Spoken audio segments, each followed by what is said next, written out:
What is up, guys? Evildoer Storm here today, and today I have a video for you where we're going to be discussing the crafting guilds that were just added into the Blade and Soul NE and EU versions. We're going to go over a general overview of them, how to progress in them most efficiently, and that's basically it for this video.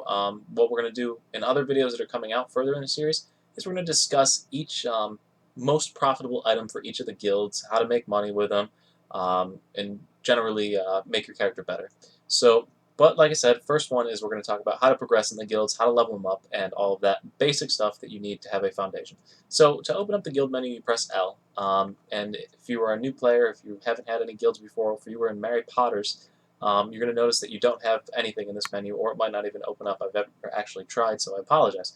So if you don't have any guilds or nothing comes up and you want to get into some guilds, the very first thing you need to do is head over to Zyway or Jadestone Village, but Zyway is the easiest since everything's right here. And you need to go to Merchant Square. So Merchant Square is right here. So you've got your big gates that you come in for the start. This is Merchant Square directly to your side. So in Merchant Square, as you see, there's a whole bunch of different shops, and it's just popped up as Merchant Square. So on the map over here on the right, you see that each of the different guilds is represented.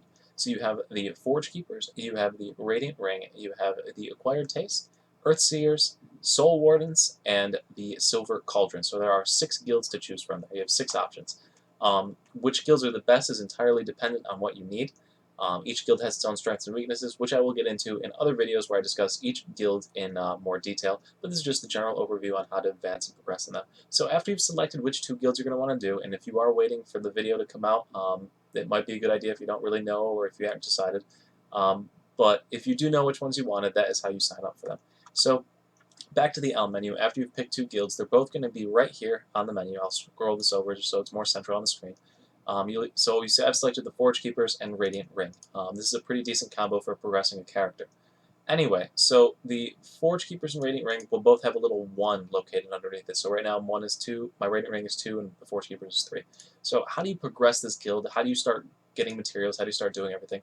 If you remember from the previous guild iteration, previous crafting iteration prior to the update, there was gathering guilds as well that got you materials. They're still here, sort of, in this materials tab. So before you do any crafting with any of these guilds, you need to do a materials order. So this material order, as you see right here, you have different options. You can either get an overall, normal, premium, or special. You can decide which ones you're going to pick. So for your very first order, I recommend doing a normal whatever material, normal metals, normal ores, normal whatever the guild that you've selected is, order at 12 hours. Do it overnight, one night, so when you come back you have the materials. This is because the only thing you can craft right at the start are these guild keys. So I got Forge Keepers guild keys, Radiant Ring guild keys. So you can only craft these guild keys, and you need to craft it 4 times to go ahead and get the first level. It's 168 points, and it doesn't make sense to have to do all these crazy accomplishments to go ahead and get it. So just craft the 45-minute one 4 times. It's the same amount of time as if you were to craft these other ones. It just is easier to handle. So that's going to take 3 hours to do, and it's going to give you 60 keys. So to craft it 4 times, you need 4 metals as well as 8 soulstone crystals and 8 sacred crystals to go ahead and get the first level of your guild. So that's why we go normal metal refining or normal whatever refining for 12 hours, because as you see, you get a certain number of materials over here. So this gives you at least 5 materials, so you're guaranteed to get enough materials on your first go to go ahead and craft yourself to level 2.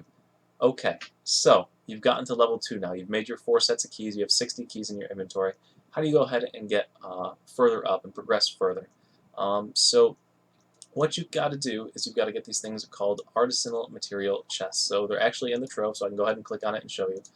But they are all the way at the bottom of this trove. They are these materials chests. So the materials chests here, you see Artisanal Material Chest, you see a Grand Master Material Chest, and Master Material Chest. So each of these have different numbers of materials in them, different amounts, different quantities. The Artisanal Material Chest, Artisan Material Chest, is rewarded for completing dungeons. I believe it's Ebon Drake Citadel and above, drop you a chest every time you run it. So that is how you farm materials. You need to farm dungeons, and they have chances at different levels of materials. So these are the materials that you see listed on your L menu that are the first tab. So for the Forge Keepers, for example, just using an example, you see this normal metal. So you can either get those materials through this menu, crafting and retrieving them, or through farming dungeons. So you have 2 different methods to get it. Anyway, as you gather more materials, it's going to become less of a strain, less of a thought like, oh, I need to farm this dungeon. You'll slowly get enough materials to not have to worry. So that is how you get the materials for whatever you're crafting. So the other thing you need are sacred crystals, sacred orbs, moonstone crystals, soulstone crystals, different sorts of items that you traditionally farm for your character and upgrading them anyway. So those are things you're going to have from playing the game simply, so that's not the worry. But the big thing is progressing your character. So progressing your guild rating, that is. So to progress your guild rating, you need to go from 2 to 3 now. So we've already gone 1 to 2 by making the keys, so 2 to 3. 2 to 3 requires 840 guild points. So as you see on each of these items, there's a different number that tells you how many guild points you're going to get. So for example, in the Forge Keepers, we'll stick with the Forge Keepers, if I make 15 Master Field Repair Tools, it will net me 42 guild experience, which isn't a whole lot to get towards the 840. So what you're going to want to do is you're going to want to pick whichever one of these items gets you as close to that 840. For the Forge Keepers, it happens to be a one-day order of these Master Field Repair Tools. So you're going to want to get together the materials and do the order. Now the Radiant Ring is a bit different, and other guilds as they come around, they'll go ahead and point these out, but for the Radiant Ring, the only options that you have way up here require PvP, and I know a lot of people don't like to do PvP, so you're going to have to craft the lower quantities multiple times. The time-wise, it's still going to take the same, but it'll save you a lot of materials in the end. So how do you unlock these higher ones? For example, if you're fresh off the game, fresh through playing the story, you're not going to have any of these options unlocked. You need to acquire the achievements that you see below. So for example, the one-day achievement that I have unlocked here is to complete Desolate Tomb, normal mode. So that's a pretty easy accomplishment to do. You just have to find a party that'll let you in and complete Desolate Tomb one time. So that is how you unlock these different times of crafting. So now we've covered the times for crafting, how to level from 2 to 3, 1 to 2, 2 to 3. Let's get into 3 to 4. So 3 to 4 is a big jump, but it's the same idea. So you're going to want to go, first of all, you need 3,360 points. Also, any points that you got from the previous tier will carry over. So, for example, you only needed 840 to go from 2 to 3, and the crafting order for Master Field Repair Tools for one day is 1344. So the leftover experience carried over into the next bar. Hopefully that came off as making sense. So the next tier, going from 3 to 4, you're going to want to do the same thing. Get as close as possible to that experience that you need. So for example, in the Forge Keepers, it is this 2-day Naryu tablet or 2-day Galaxy Fragments, depending on whether you're more of a PvE or a PvP focused player.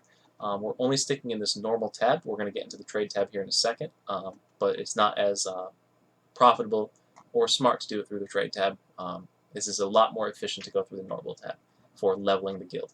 So that will get you from 3 to 4 by picking the right amounts of these. Once again, just try and get as close as possible to only have to craft one time to your next tier.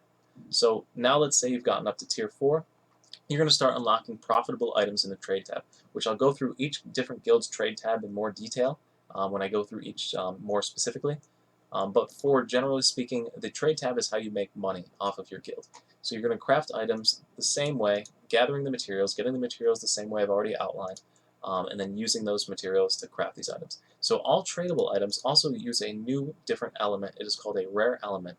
Rare elements can only be obtained through the trove, not through the trove, through the artisanal packs. So the artisanal material chest that you got, or the Grandmaster material chest, have a chance to drop these rare elements. So when a rare element drops, you need to make sure you hold on to it, keep it in your storage for when you ultimately do decide to go ahead and craft these tradable items. They all require different amounts of rare elements, but otherwise every other item here is pretty self-explanatory on how to get, and I've already covered how to get the premium and normal metals. Yeah, so that is how you progress the guild quickly. That is how you level up the guild. That's how you manufacture things. That's how you unlock different accomplishments for the guilds. The only thing that I haven't covered is the filters down here at the bottom. So you can filter based on things that you have the materials to go ahead and make, or if you want to get guild points added onto your thing. It's really kind of overkill. You don't really need it, so just keep that checked at all times. It'll save you time searching through your menu trying to figure out where something is. So yeah, that is basically the new crafting system, how it works in a nutshell. Now one more thing to note is that previously you could only have 2 orders running at any time. However, in the new system, you can actually have 3 different orders running. So for example, I need some more normal metals to go ahead and complete my galaxy fragments. So all I got to do is click on the Forge Keepers, go up here, and I can do some normal metal farming. So let's say I just want to do a 6-hour order of normal metal. Okay, so now I have a 6 hour of normal metals going through. What I can do now is say I want to start crafting some Forge Keeper Guild keys. All I need to do is get together the materials down here, and I can click to send it again. So you can actually craft up to 3 different things from the same guild or across multiple guilds, any 2 guilds really, to go ahead and expedite the process of leveling. So if you wanted to level up even faster, you could craft Naryu tablets and Master Field repair tools both on the 1-day tier, simply because you know that you're going to get the materials, and then you'll get the guild experience, so it'll increase the leveling speed even more. Or if you're trying to make money off the trade tab, you can craft Transformation Stones and Empyrean Spirit Stones at the same time. So it's a new system.